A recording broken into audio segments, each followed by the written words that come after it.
రేవంత్ రెడ్డి గారు మేము కొండారెడ్డిపల్లెలో రుణమాఫీ ఎంతమందికి జరిగింది ఎంతమందికి జరగలేదు అని చూపించేందుకు అక్కడ ఏం జరుగుతుంది అనేది చూపించేందుకు మాత్రమే పోయినాం మేము.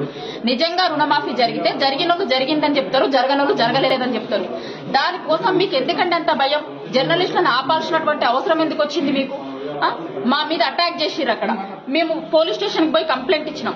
మధ్యలో ఫీడ్ కోసం ఆగి వస్తూ ఉంటే 2 బండ్లు మమ్మల్ని ఫాలో అయినాయి. మధ్యలో వెళ్దండి పోలీస్ స్టేషన్ కి వచ్చి ఆగడం జరిగింది. ఇక్కడ పోలీస్ స్టేషన్ లో కూడా పోలీస్ స్టేషన్లకి లోపలికి ఎంటర్ అవుతున్నప్పుడు చెయ్యి ఇట్లా నా మీదకి కొట్టడానికి వచ్చిండు. మేము మిమ్మల్ని ఒక్కటే అడుగుతున్నాం, రేవంత్ రెడ్డి గారు, మీ ఆడబిడ్డని, మీ ఇంట్లో నీ బిడ్డని, నా బిడ్డకి పెళ్లి టైంకి నన్ను లోపల పెట్టిర్రు, పోలీస్ స్టేషన్ లేసిర్రు, జైలు వేసిర్రు అన్నారు కదా. మీ బిడ్డ ఏజ్ ఉన్న పిల్లలమే కదా, మేమిద్దరం కూడా మీ బిడ్డ ఏజ్ ఉన్న ఆడబిడ్డలమే కదా. ఆడబిడ్డలకు ఇదా మీరు ఇచ్చేది? మీ ఇంటి ఆడబిడ్డకు ఒక రూలు, బయట ఆడబిడ్డలకు ఒక రూలా? మీరు రాష్ట్రం మొత్తంకి సీఎం కదా, మీరు రాష్ట్రానికి సీఎం కదా. ఆడపిల్లల్ని కాపాడాల్సినటువంటి బాధ్యత మీ మీద ఉంది కదా. ఆడపిల్లల మీద హైదరాబాద్ లోనేమో ఎక్కడ పడితే అక్కడ దాడులు జరుగుతాయి, తెలంగాణ మొత్తం ఎక్కడ పడితే అక్కడ దాడులు చేస్తాము, ప్రశ్నించినటువంటి జర్నలిస్టుల మీద కూడా దాడులు చేస్తామనా?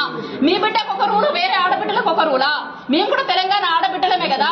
నీ బిడ్డ పెళ్లిన్న రోజు మా బిడ్డ పెళ్లిని ఉంచుకొని మేము స్టేషన్ లో ఉంచి, పోలీస్ స్టేషన్ లో ఉంచి మమ్మల్ని అన్నారు కదా. మరి మేము ఆడబిడ్డలం కాదా? మేము పోలీస్ స్టేషన్ లో కూర్చోవాలా? ఇవాళ రక్షణ కోసం రోడ్ల మీద బయటికి మేము హైదరాబాద్ కు వస్తూ ఉంటే మమ్మల్ని అడ్డగించి మా మీద దాడులు చేస్తే పోలీస్ స్టేషన్ లో రక్షణ కోసం తలదాచుకోవాల్సినటువంటి పరిస్థితి.